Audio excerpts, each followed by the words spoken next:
Olá, tudo bem com vocês? O Diálogo Espírita de hoje vai debater as diferenças entre fé cega e fé raciocinada, a opinião de ateus sobre as religiões, a possibilidade de união da ciência com a fé, exemplos de fé raciocinada, o fanatismo religioso. E o Espiritismo responde como o Espiritismo vê os desejos e como, se é que é possível, espíritas convencer um familiar que se diz, ateu. Essas questões estão no Espiritismo Responde. E, como sempre, para encerrar, a nossa frase da semana. Segue agora o nosso Diálogo Espírita.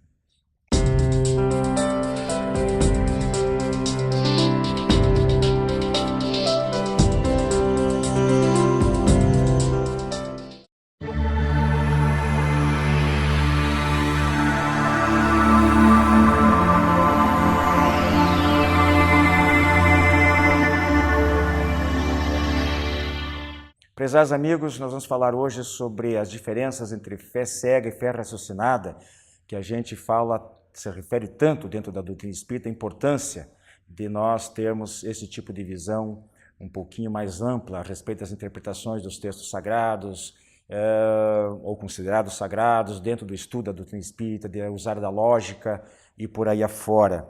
O Gilberto Tomasi e o Carlos Parchen estão me acompanhando no dia de hoje. E nós vamos começar, meus amigos, direto com uma introdução de um texto do Evangelho segundo o Espiritismo, no capítulo 1, item 8, alguns tópicos apenas, para não se tornar cansativo. E eles dizem assim, a certa altura: a ciência e a religião são as duas alavancas da inteligência humana. Uma revela as leis do mundo material e a outra das leis do mundo moral. Mas umas e outras, tendo o mesmo princípio que é Deus, não podem se contradizer. Mais à frente eles dizem: a incompatibilidade é um defeito de observação e muito de exclusivismo de uma parte e de outra, daí um conflito de onde nasceram a incredulidade e a intolerância. No tópico seguinte diz assim: a ciência e a religião se repeliam mutuamente. Seria preciso alguma coisa para preencher o vazio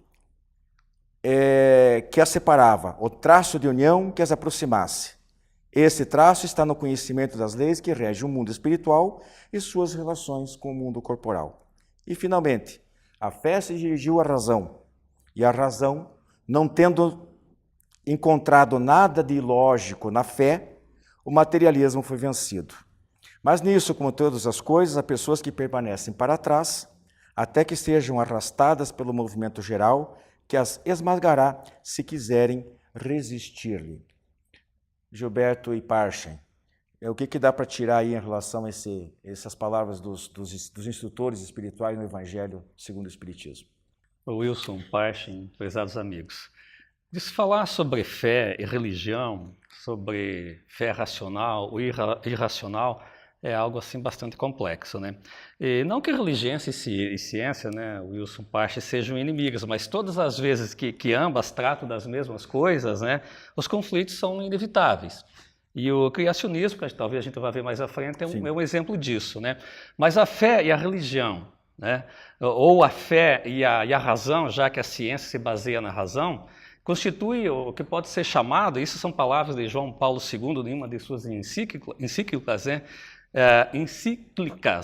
A contemplação da verdade. Veja como já o Papa já dá uma conotação, talvez já ao encontro do que diz o Espiritismo, né?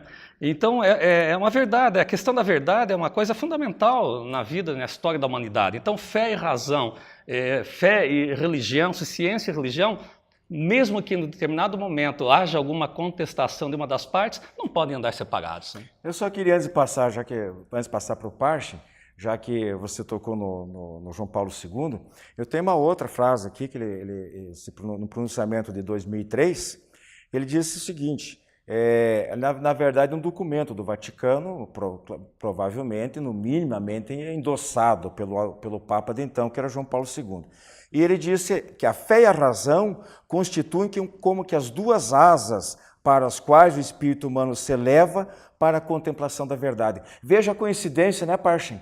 Eu comecei falando ali que os espíritos falaram que são duas alavancas do progresso, do espírito, da evolução. E o Papa, o João Paulo, na época, dizia que são as duas asas. O que você... Isso mostra como o conhecimento universal ocorre em todos os lugares. Porque é exatamente isso. É preciso fazer a aliança da fé com a razão. Como o Gilberto colocou, não é uma coisa fácil, não é uma coisa simples de se obter. O que é preciso é que quem se diz ter fé utilize efetivamente a razão. E quem diz que usa a razão, analise as leis que regem a espiritualidade, o plano espiritual, as suas relações, como você iniciou na leitura do próprio Evangelho segundo o Espiritismo. Se houvesse essa predisposição de fazer esse entendimento, não teríamos esses conflitos tão fortes que existem hoje. Porque, na verdade, se a razão prova que não pode ser assim, como a fé poderia falar diferente? Pois é, nós vamos ver depois, a gente vai falar sobre fanatismo religioso, a coisa toda, mas eu vou começar pelo outro lado da questão, abordando a palavra de filósofos, especialmente filósofos ou dos ateus, e filósofos ateus nesse caso. Veja uma pesquisa que foi publicada, é um pouquinho antiga, mas eu acredito que não tenha mudado grande coisa, de 2007. Estimava-se no Brasil 2% de ateus e 4% no mundo. E 93% dos membros da Academia Nacional de Ciências dos Estados Unidos não aceitavam a ideia de Deus. 93%. E em 1997, segundo a Nature, uma revista americana, 60% dos cientistas não acreditavam em Deus, mesmo percentual de 1916. Então, parece que de 1916 para 1997 manteve-se mais ou menos estável. São duas instituições diferentes. Mas, de repente, em 2007 deu um salto, né? A que se deve isso?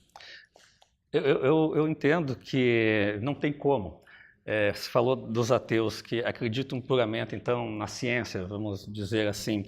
Mas a grande verdade é que a ciência, cada vez que descobre novos fatos, né, Parche, desvenda leis naturais e alguns conceitos, ela se aproxima cada vez mais do espiritismo. Né? Então hoje já você tem uma ideia diferente, a ciência já tem uma ideia do universo eterno, por exemplo. Ela já não se baseia mais nesse conceito só do Big Bang, né? Como criação do universo. Então, mesmo aquele que é ateu, como você citou aí, pegando o exemplo, e se baseia somente na ciência, em um determinado momento ele vai acabar crendo também num criacionismo. Sabe por quê que eu vou agora sim que eu vou comentar sobre alguns textos aqui de filósofos, porque o que eles alegam, o que eles têm contra as religiões, afinal de contas? O filósofo Sam Harris diz assim: a fé até pode ser benigna no nível pessoal, mas no coletivo é um desastre absoluto. Olha as palavras. Nossa compreensão do universo é incompleta e desconhecemos a extensão de nossa ignorância. O que sabemos com absoluta certeza aqui agora é que nem a Bíblia, nem o Corão trazem melhor compreensão do universo. Esses livros não são sequer um guia sobre moralidade que possamos considerar adequado, pois aceitam a escravidão, por exemplo, e não são autoridade em astronomia, em economia. Se há verdades espirituais ou éticas a ser descobertas, e tenho certeza, diz o Sam Harris, de que há, então elas vão transcender os acidentes culturais e as localizações geográficas. Antes de vocês comentarem isso aqui, junto, Tomás de Aquino dizia o seguinte: para quem tem fé, nenhuma explicação é necessária, para quem não tem, nenhuma explicação é possível. Então, Parchin, esse ceticismo filosófico aí é um desencanto com as religiões tradicionais, no meu modo de entender, né? Sem sombra de dúvida. Acontece que as religiões se posicionaram de tal forma que não deixaram espaço para discutir a sua fé e correlacioná-la com as coisas já existentes da própria natureza, do próprio conhecimento humano. Ao criar essa intransigência, a ciência, do outro lado, também mostrou toda a sua intransigência muito clara nessa postura. Porque comparar a Bíblia ao Corão sem contextualizar a época e aos fatos da época é um absurdo. Quiser trazer para o presente, trazer para a época do pensador, sem fazer toda essa ligação, é uma afirmação que mostra também uma grande questão de transigência. E Tomás de Aquino na minha opinião, também está enganado. Sim. Ele também está enganado. Porque se você não tiver a capacidade de, na sua fé, analisar os fatos, analisar a razão e construir o teu conhecimento e a tua fé, você é apenas um fanático. Exato. Apenas alguém que aceita, mas não conhece e não acredita verdadeiramente. Ele fecha a questão sobre qualquer possibilidade de diálogo entre a ciência e a religião, né? Agora, Gilberto, nós vamos aqui um pouquinho no intervalo. Eu gostaria de passar para vocês um outro cidadão aqui, um outro filósofo ateu aqui, o Michael Onfray. Ele diz assim, que as religiões fazem promoção permanente da fé em detrimento da razão, da crença diante da inteligência, da submissão ao clero contra a liberdade do pensamento autônomo, da treva contra a luz. Por trás do discurso pacifista e amoroso, o cristianismo, o islamismo e o judaísmo, que são as três grandes religiões monoteístas, pregam a destruição de tudo que representa liberdade e prazer. Odeiam o corpo físico, desejam a sexualidade, as mulheres, a inteligência e todos os livros, exceto um, que são os básicos de cada uma das religiões. Exaltam a submissão, castidade, fé cega e conformista em nome de um paraíso fictício depois da morte. Depois do intervalo, você comenta. Voltamos já. Revista Ser Espírita, o espiritismo sintonizado ao século XXI.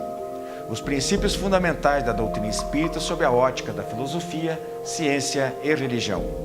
Revista Ser Espírita, um novo olhar sobre a vida. Para adquirir as edições avulsas e encadernadas, visite o site www.serespirita.org.br. Você tem um familiar ou amigo com problemas de álcool ou drogas? Venha conhecer a comunidade psicossomática Nova Consciência em Capivari. Uma clínica com médico, psicólogo, terapeutas e especialistas no tratamento da dependência química. Atendemos pacientes do sexo masculino com período de recuperação de 4 a 6 meses para desintoxicação, terapia, conscientização e renovação de valores. Maiores informações, acesse comunidadenovaconsciência.com.br ou ligue 3491 7000 com Saulo ou Arnaldo. A Estação é um dos últimos lançamentos da editora M de Capivari, São Paulo, a segunda no Brasil no segmento espírita. O romance A Estação, de autoria de Luiz César Carneiro Rodrigues, traz uma história envolvente que não se consegue parar de ler, em cuja narrativa, em várias ocasiões, nós reconhecemos a si próprios. Pedidos para vendas@editoram.com.br, o telefone 19 34 97 7000.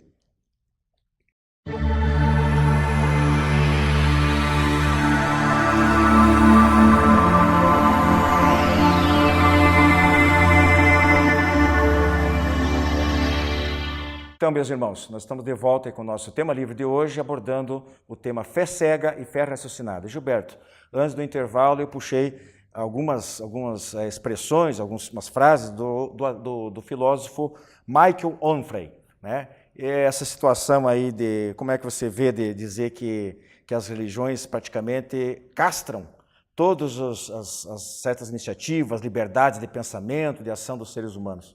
Me parece, Wilson, que talvez esses chamados, então, falsos profetas, né, criam a descrição de uma realidade como sendo uma representação muito própria sua, né?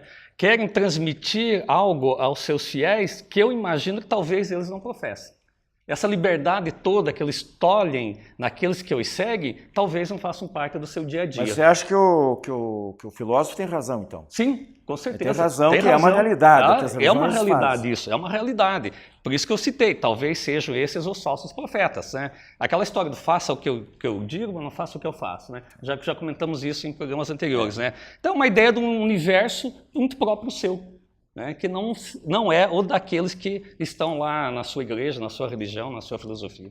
Pois é, Parche, veja que pessoas cultas, né, filósofos, e voltando ao termo que eu usei no início, de desencanto com as religiões, por quê? Porque, como o Gilberto está colocando, elas encaminham as coisas, pessoas que não tenham, talvez, uma alternativa, não estão no Oriente, para ter um contato com um mundo mais espiritualizado do ponto de vista de religiosidade. E desconhece a doutrina espírita, que a gente coloca aqui sem nos enchermos de orgulho, mas que traz a tal a fé raciocinada, nós vamos abordar um pouquinho mais à frente em detalhes isso aí. Então eu coloco assim, que estrago que esse comportamento das religiões tradicionais fez e ainda faz para pessoas poderiam ter uma outra visão, porque o Espiritismo apregou, faz praticamente tudo ao contrário do que ele coloca ali. Quando ele diz, exalta o livre, nós, o Espiritismo exalta o livre-arbítrio individual e consequente responsabilidade moral. Orienta a zelar pelo corpo físico, por ser imprescindível e valioso instrumento de trabalho do espírito encarnado. Estimula a busca do desenvolvimento intelectual, reconhece o papel fundamental desempenhado no mundo pelas mulheres, juntamente com a alternância do sexo no ciclo reencarnatório, estimula a busca de conhecimento e não promove o sectarismo, o dogmatismo e o isolamento, conscientiza e incentiva a participação do homem no mundo sem se escravizar ao mundo, e ainda não se ilude e muito menos se fanatiza com promessas de paraísos conquistados sem obras. Então, é a fé sobre a fé. É a lógica da razão que ilumina a fé, enquanto a fé vigorosa e lúcida ilumina a razão. Você não vê dessa maneira que o conhecimento espírita podia resolver esse impasse, se não tirando todas as arestas, mas podia aproximar muito, favorecer o diálogo entre a ciência e a religião? Eu não tenho dúvida disso. A filosofia espírita, não vamos nem falar da ciência espírita ou da ética espírita, a filosofia espírita, ela entendida, ela propicia essa chegada a um entendimento do teu equilíbrio como ser espiritual e como ser material, da tua aplicação ética e moral e dos teus desejos, do teu livre-arbítrio de executar aquilo que você tem vontade. E entendendo isso, e entendendo esse equilíbrio, e colocando a liberdade com a responsabilização, você tem um caminho que poderia levar à união da ciência e da fé dentro de um novo parâmetro, não desse sectarismo ou dessa imposição realmente de ideias cegas que você tem que seguir porque é daquela religião. Então nós temos um caminho a ser trilhado. Se o Espiritismo vier no futuro a não permanecer ou a não lograr êxito de ser realmente o futuro das religiões, e não a religião do futuro, os grandes estudiosos que examinarem o nosso passado dirão como que uma doutrina, uma filosofia tão boa, tão equilibrada, tão justa, não teve sucesso. Porque ela realmente pode ser esse ponto de união. Gilberto, tem mais um textozinho aqui do Evangelho, do capítulo 19, e resumidamente diz o seguinte: a fé e a crença nos dogmas particulares que constituem as diferentes religiões, todas as religiões têm os seus artigos de fé. Sobre esse aspecto, a fé pode ser raciocinada ou cega. A fé cega, não examinando nada, aceita sem controle o falso como verdadeiro e se choca a cada passo. Contra a razão, levada ao excesso, produz o fanatismo.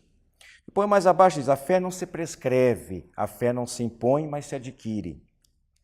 As provas, e aí está falando o que o Espiritismo oferece sobre a sobrevivência da alma, etc., se multiplicam porque se recusam. Por que as pessoas se recusam em vê-las? Os espíritos próprios perguntam.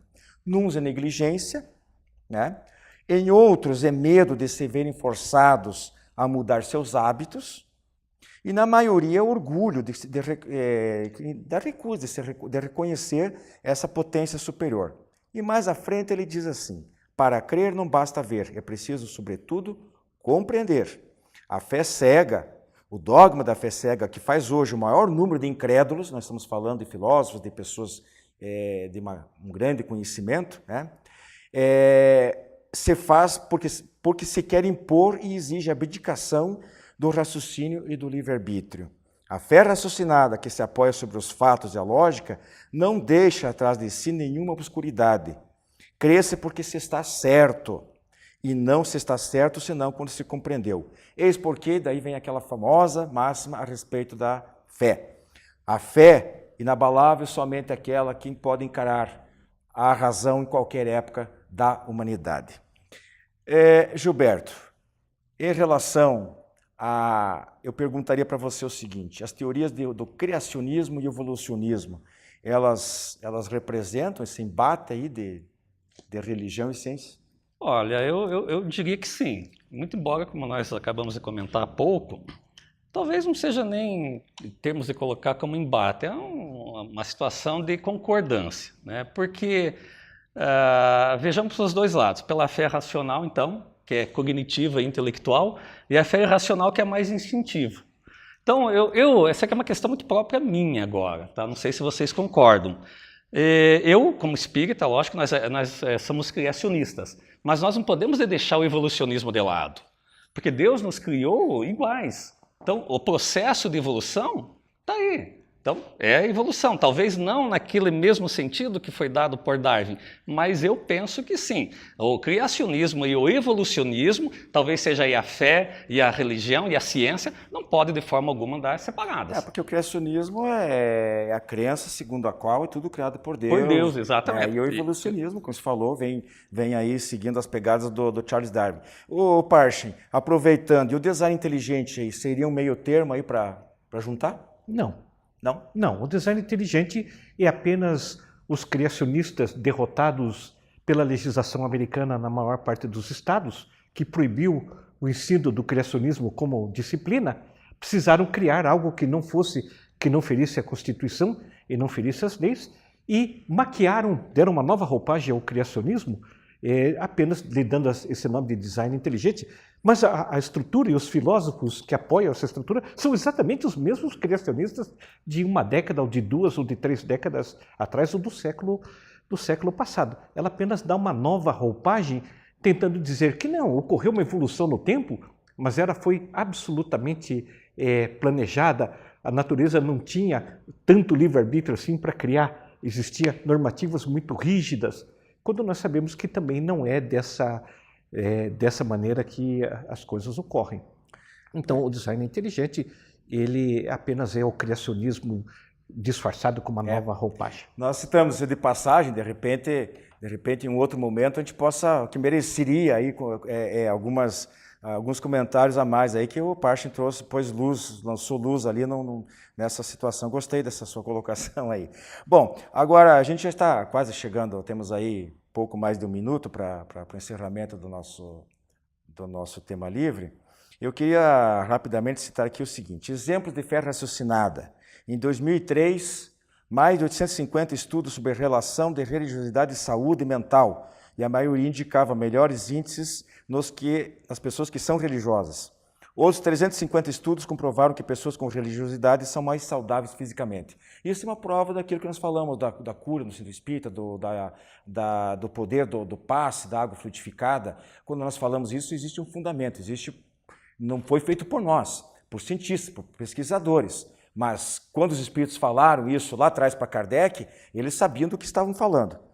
Livros que as pessoas você, cara telespectador, pode se aprofundar, buscar, para ampliar o que nós estamos debatendo aqui. Os Espíritos Comunicam-se na Igreja Católica, do Paulo Neto. Os Espíritos Comunicam-se por gravadores, Peter Bander. Os Mortos Nos Falam, Padre François Brune. Reencarnação no Brasil, Helena Guimarães Andrade. Muitas Vidas, Muitos Mestres, do Brian Weiss. Toda a bibliografia de Ernesto Bozano, Gabriel Delany, Leon Denis, Albert de Rochat e muitos outros. E, praticamente para encerrar, eu queria colocar rapidamente aqui para vocês o seguinte, um comentário sobre o fanatismo, não só sobre o Estado Islâmico ou esses terroristas que matam, que explodem bombas, matam inocentes, fazem ataque por todo lado em nome da religião, com todos os excessos, nós comentamos isso em outro programa, que alguns têm uma certa dose de razão, mas a ideia do fanatismo no sentido da pessoa dizer que só a religião serve, só a religião presta, só o livro, Deus escreveu pessoalmente o livro tal, tem que obedecer cegamente. O que vocês pensam aí? Eu responderia com as palavras de Jesus: conhecereis a verdade e ela vos libertará. Eles têm uma verdade, né? Acreditam naquela verdade que não é a verdade daqueles que eles estão matando.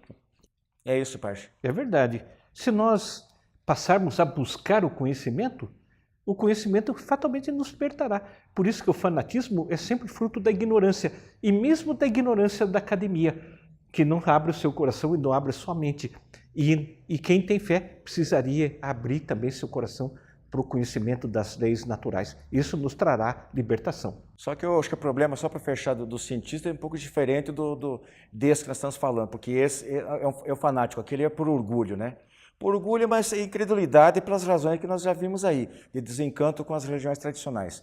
Bem, meus amigos, nosso tema livre nós podemos ficar aí pelo menos, no mínimo mais 10 minutos debatendo o assunto. Vocês veem que é palpitante, né? Que a gente tem muita coisa para colocar e, de repente, até com presença de pessoas queridas de outras religiões, para colocar até mais seus pontos de vista. Quem sabe, futuramente, a gente pode ter um programa, né, desse tipo, nesse modelo aqui conosco.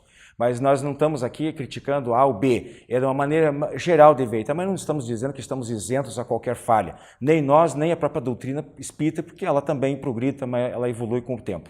Ok? Então, nosso programa está chegando ao fim. Tem o Espiritismo Responde daqui a pouquinho. Até lá.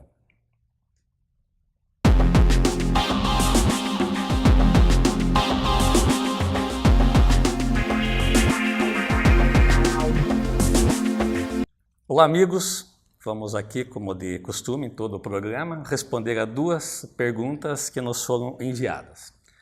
A primeira pergunta diz o seguinte: o que significa o desejo na visão espírita? Inicialmente, vamos colocar que, segundo Joana de Ângeles, espírito, diz que nós temos em torno de 60 mil pensamentos por dia. É muita coisa. A gente pensa coisas que nem imagina. Mas vamos lá. O desejo, então, para nós espíritas, é a transformação de um pensamento. Nós pensamos em alguma coisa, né? E desejamos, e esse desejo se transforma em realidade. Então, no fundo de todo pensamento, existe inicialmente um desejo. E nós não pensamos naquilo que nós não desejamos. É interessante isso, né? A gente só pensa, deseja e pensa naquilo que a gente deseja. E quantas coisas erradas nós desejamos. Então, basta alguma coisa, que a gente deseja alguma coisa, que imediatamente esse desejo, então, acaba se tornando um pensamento em torno daquilo que foi desejado. Então, desde os mais simples atos, aqueles que são já efetuados de forma maquinal, instintiva, até as coisas que podem gerar, assim, grande reflexão em torno de nós, é inicialmente um desejo, que se transforma num pensamento. E esses pensamentos, então, repetindo aqui, mas é a realidade, são geradores dos nossos atos, das nossas ações durante o dia a dia. E uma vez, então, que todo o desejo reside invariavelmente nos nossos pensamentos, nós concluímos que a maneira, então, de controlar os nossos pensamentos seriam o quê? Controlar os nossos desejos. E como é difícil, porque geralmente a gente pensa só coisa que não vai acrescentar nada. Dificilmente nós desejamos alguma coisa que venha agregar em nosso processo evolutivo. Então, se nós não exercermos um controle mais rígido sobre os nossos desejos, vai acontecer que nós vamos sempre desejar alguma coisa que não vai ligar a nada, chegar a lugar nenhum. Então, para que nós possamos adquirir a capacidade de reger os nossos pensamentos, para que não se tornem uma carga excessiva em nossa vida, que podem gerar dor e sofrimento, nós temos sim que governar os nossos desejos, ok? Então vamos à segunda pergunta que nos foi enviada. Muito interessante a pergunta, diz aqui o seguinte, foi enviado por uma telespectadora que diz, olha, eu e minhas filhas somos espíritas. Meu marido, que é ateu, acha que tudo que fazemos é perda de tempo. O que fazer, além da prece, para ajudá-lo a ele acreditar em Deus? Bom, inicialmente nós podemos dizer que o seu marido, a nossa amiga que assiste o programa, está exercendo o seu livre-arbítrio, que é um comando de Deus na vida de cada um. Ponto pacífico aí, né? E por enquanto ele não sabe ainda distinguir uma coisa da outra. Ele acredita piamente nisso e tem que aceitar, não tem outra forma de ver a situação. Mas vai chegar fatalmente um dia em que ele vai compreender perfeitamente, embora talvez não nesta reencarnação. Então muitas pessoas que são ateias ou ateus por orgulho, vaidade, ou revolta, ou rebeldia, numa outra ocasião vai chegar à conclusão de que realmente existe Deus por trás disso tudo. E outras também são ateus ou ateias por absoluta indiferença às coisas espirituais. Para elas não existe espírito, é matéria, simplesmente desencarnou, morreu, acabou, não vai levar nada. E aí a gente acaba tendo essa noção muito de que esses ateus têm uma coisa muito pequena em relação ao universo. O universo é infinito. E ficam se apegando a eles mesmos, achando que nós aqui na Terra, nesse mundinho aqui pequenininho, somos os donos do universo que é infinito, acreditando piamente nisso e nada mais. Então, se for o caso, né, do esposo dessa telespectador que enviou a pergunta, certamente então ele não tomou contato com a noção espírita de Deus. O conhecimento do espiritismo com certeza vai fazer com que ele tenha uma outra ideia a respeito do universo como um todo e de Deus, que é o Pai grande soberano desse universo infinito. Agradecemos a todos, né, que nos enviam perguntas, continuem enviando para que nós possamos respondê-las à luz da doutrina espírita. Muito obrigado e fiquem na paz de Deus.